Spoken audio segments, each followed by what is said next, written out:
Hello guys, welcome to career media once again. My name is Gulshan Shah. Friends, आज जिस topic पे हम बात करने वाले हैं वो बहुत ज़्यादा इंपॉर्टेंट होने वाली है आप सभी नीट पीजी एस्पिरेंट्स के लिए जो 2025 के एग्जाम में अपीयर होने वाले हैं। सो एक्चुअली अब इस वीडियो के थ्रू हम थोड़ी सी ये चीज़ें जानने की कोशिश करेंगे कि एक्चुअली में अभी हम फिलहाल किस जगह पर स्टैंड करते हैं, जिससे कि जो अब एग्जाम आने में जो समय बचा है उस समय में हमें और कितनी तैयारी करनी होगी, कितनी जमकर तैयारी करनी होगी, जिससे कि हम अपनी रैंक को और बेटर कर सकते हैं। सो सबसे बड़ी बात ये होती है कि किस रैंक पे कितने मार्क्स पे क्या रैंक बन सकती है। इस बात का आइडिया अभी फिलहाल बहुत से स्टूडेंट को नहीं है, क्योंकि 2024 में परसेंटाइल रिलीज की गई थी, रैंक रिलीज की गई थी, बट मार्क्स रिलीज नहीं की गई थी। Now when you are taking the test, GTs जब आप ले रहे हो तो ऑब्वियसली आपके कुछ मार्क्स कैलकुलेशन में कुछ मार्क्स आ रहे होंगे, तो आप उस जीटीज के मार्क्स के थ्रू ये समझने में आपको आसानी हो सकती है कि उस मार्क्स, वो सेम मार्क्स अगर आपके नीट पीजी 2025 के एग्जाम में आते हैं तो आपकी कितनी रैंक बन सकती है। नाउ मैं ये मार्क्स और रैंक के ऊपर ज्यादा एम्फेसिस क्यों दे रहा हूं, क्योंकि we all know that the counselling has to happen only based on the rank, only on the merit.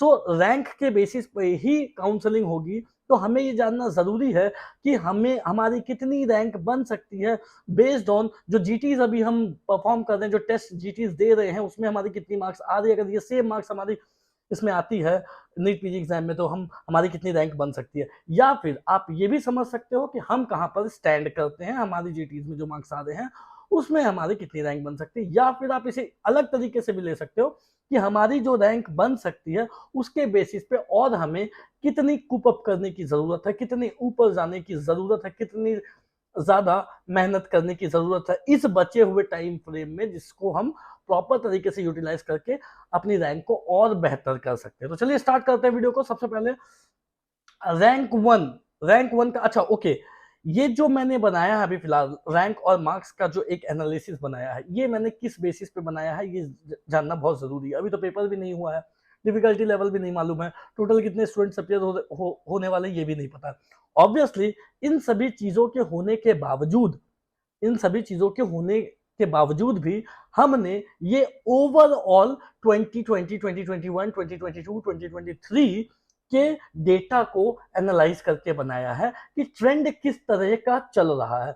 सो ये जो एनालिसिस है ये बेस्ड ऑन ट्रेंड है। ऑब्वियसली जब एक बार एग्जाम कंडक्ट होगी तो उस पर हम मार्क्स रैंक की एनालिसिस लेकर के आएंगे, या किसी स्टूडेंट की कितनी रैंक बन सकती है उस पर एक सेपरेट एनालिसिस लेके आएंगे, जिसमें ये जरूर रहेगा, जिसमें ये फैक्टर्स इंक्लूड किए गए होंगे कि कितने स्टूडेंट्स ने एग्जाम दिया, पेपर कैसा था, टफ था या इजी था, फेज एक सॉरी सेक्शन 1 का पेपर इजी था या सेक्शन 2 का पेपर इजी था, कौन सा पेपर ज्यादा इजी था, नॉर्मलाइजेशन यूज होगी तो फिर वो कितनी रैंक बन सकती है। तो ऑब्वियसली उन सभी चीजों को ध्यान में रख के हम एक सेपरेट वीडियो जब एग्जाम कंडक्ट होगी तो उसके बाद बनाएंगे। बट अभी फिलहाल आप लोगों की जानकारी के लिए, जस्ट समझने के लिए कि अभी जो आपकी मार्क्स है उस पर आपकी कितनी रैंक बन सकती है, उस पर आते हैं।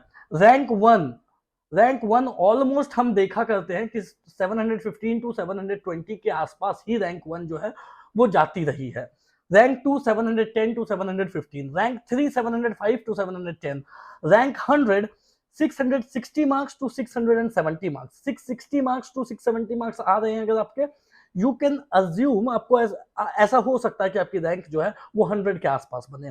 रैंक 500 के लिए 630 टू 640 मार्क्स आपको लाने होंगे। सो अगर आपके 630 टू 640 मार्क्स आ रहे हैं तो आप ये अश्योर ऑलमोस्ट हो सकते हो कि आपके 500 रैंक ऑल इंडिया रैंक बन सकती है। And this is all India rank, yes. So 1000 all India rank की बात करें तो 610 टू 620 मार्क्स पे 1000 रैंक बन सकती है। 590 टू 600 मार्क्स पे 2000 रैंक बन सकती है। 580 टू 590 पे 3000 रैंक तक बन सकती है। 570 टू 580 पे 4000 ऑल इंडिया रैंक तक बन सकती है। 560 टू 570 पे 5000 रैंक ऑल इंडिया रैंक तक बन सकती है। 550 टू 560 पे 6000 ऑल इंडिया रैंक तक बन सकती है। 540 टू 550 पे 7000 ऑल इंडिया रैंक तक बन सकती है। 535 टू 545 8000 ऑल इंडिया रैंक तक बन सकती है। 530 to 549,000 ऑल इंडिया रैंक तक बन सकती है। 525 टू 535 10,000 ऑल इंडिया रैंक तक बन सकती है। 520 टू 525 11,000 ऑल इंडिया रैंक तक बन सकती है। 510 टू 520 12,000 ऑल इंडिया रैंक तक बन सकती है। 505 टू 515 13,000 ऑल इंडिया रैंक तक बन सकती है। 500 टू 510 14,000 ऑल इंडिया रैंक तक बन सकती है। 495 टू 505 15,000 ऑल इंडिया रैंक तक बन सकती है। 490 मार्क्स टू 500 मार्क्स पे 16,000 ऑल इंडिया रैंक तक बन सकती है। 485 marks to 495 marks, I mean the range between 485 to 495 17,000 all India rank तक बन सकती है। 480 टू 490 पे 18,000 ऑल इंडिया रैंक तक बन सकती है। 480 टू 485 तक 19,000 ऑल इंडिया रैंक तक बन सकती है। सी ऑब्वियसली ये एक एनालिसिस है बेस्ड ऑन द ट्रेंड, इसमें थोड़ा ऊपर नीचे जरूर हो सकता है।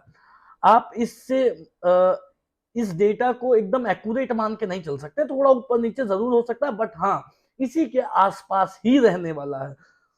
सो 475 मार्क्स टू 480 मार्क्स के बीच में अगर हम देखें तो 20,000 ऑल इंडिया रैंक तक बन सकती है। 470 टू 475 के बीच में 21,000 ऑल इंडिया रैंक तक बन सकती है। 465 टू 470 मार्क्स के बीच में 22,000 ऑल इंडिया रैंक तक बन सकती है। 460 टू 465 के बीच में 23,000 ऑल इंडिया रैंक तक बन सकती है। 460 टू 465 मार्क्स के बीच में 24,000 ऑल इंडिया रैंक तक बन सकती है। 455 टू 460 मार्क्स पे 25,000 ऑल इंडिया रैंक तक बन सकती है। 450 टू 455 मार्क्स पे 26,000 ऑल इंडिया रैंक तक बन सकती है। 450 टू 455 पे 27,000 ऑल इंडिया रैंक भी बन सकती है। 445 टू 450 मार्क्स पे 28,000 ऑल इंडिया रैंक तक बन सकती है। 440 टू 445 मार्क्स पे 29,000 ऑल इंडिया रैंक तक बन सकती है। 440 टू 445 मार्क्स पे 30,000 ऑल इंडिया रैंक तक बन सकती है। 405 टू 415 तक 40,000 ऑल इंडिया रैंक तक बन सकती है। 50,000 ऑल इंडिया रैंक के लिए 380 टू 390 मार्क्स का रेंज है। 380 टू 390 मार्क्स के बीच में 50,000 ऑल इंडिया रैंक बन सकती है। 60,000 all India rank 350 to 360 marks पे बन सकती है। 70,000 all India rank 335 to 345 all India 335 to 345 marks पे बन सकती है। 80,000 all India rank 315 to 325 marks पे बन सकती है। 90,000 all India rank 290 to 300 marks पे बन सकती है। 1 lakh all India rank 270 to 280 marks पे बन सकती है। 1,10,000 all India rank 255 to 265 marks पे बन सकती है। 1,20,000 रैंक 240 टू 250 मार्क्स पे बन सकती है। 1,30,000 all India rank 225 to 235 marks पे बन सकती है। 1,40,000 all India rank 205 to 215 marks पे बन सकती है। 1,50,000 all India rank 190 to 200 marks पे बन सकती है। 1,60,000 all India rank 170 to 180 all India rank पे बन सकती है। And 1,70,000 all India rank almost 150 to 160 marks पे बन सकती है। बाकी इसके नीचे जैसे जैसे आप जाएंगे आपकी रैंक भी वैसे वैसे बढ़ती चली जाएगी। तो ये एक रफ आइडिया है, रफ एस्टिमेशन है, एक एनालिसिस है ट्रेंड के बेसिस पे जो आपको बताया गया, जिससे आपको एटलीस्ट ये आइडिया रहे कि हमें कितनी रैंक लानी है, उस रैंक के लिए हमें कितने मार्क्स लाने पड़ेंगे, और अभी हमारे जीटीज में कितने मार्क्स आ रहे हैं तो हमें कितनी की इंप्रूवमेंट की जरूरत है। इस तरीके की वीडियो लेकर के हम आपके बीच आते रहेंगे। अभी जब काउंसलिंग स्टार्ट होगी, एग्जाम ओवर होगी, काउंसलिंग स्टार्ट होगी, ऑब्वियसली काउंसलिंग की कंप्लीट रूल्स एंड रेगुलेशन से लेकर के कौन कौन से कॉलेजेस अच्छे हैं, कौन से अच्छे नहीं है, टॉक्सिसिटी क्या है, किस स्टेट में कि क्या रूल्स एंड रेगुलेशन है, अलग अलग स्टेट में कौन कौन से ओपन स्टेट है, कौन कौन से क्लोज स्टेट है, ऑल इंडिया कोटा काउंसलिंग क्या होती है, स्टेट कोटा काउंसलिंग क्या होती है, इनकी बॉन्ड कितनी है, स्टाइपेंड कितनी है, कहाँ पे बॉन्ड नहीं है, कहाँ पे लो बॉन्ड है, इस तरीके की सारी डिटेल्स लेकर के आएंगे। स्टेट्स की कट ऑफ क्या होती है, क्लोजिंग रैंक क्या है, अलॉटमेंट क्या होता है, क्या क्या स्टेप्स होते हैं, सभी चीजें हम लोग इन डिटेल लेकर के जरूर आएंगे। इसके लिए आप चैनल को सब्सक्राइब जरूर कर ले और वीडियोस को रेगुलरली फॉलो करते रहें, काफी इंफॉर्मेशन आपको मिलेगी वीडियोस के through. That's all for today guys, thank you so much, have a nice day.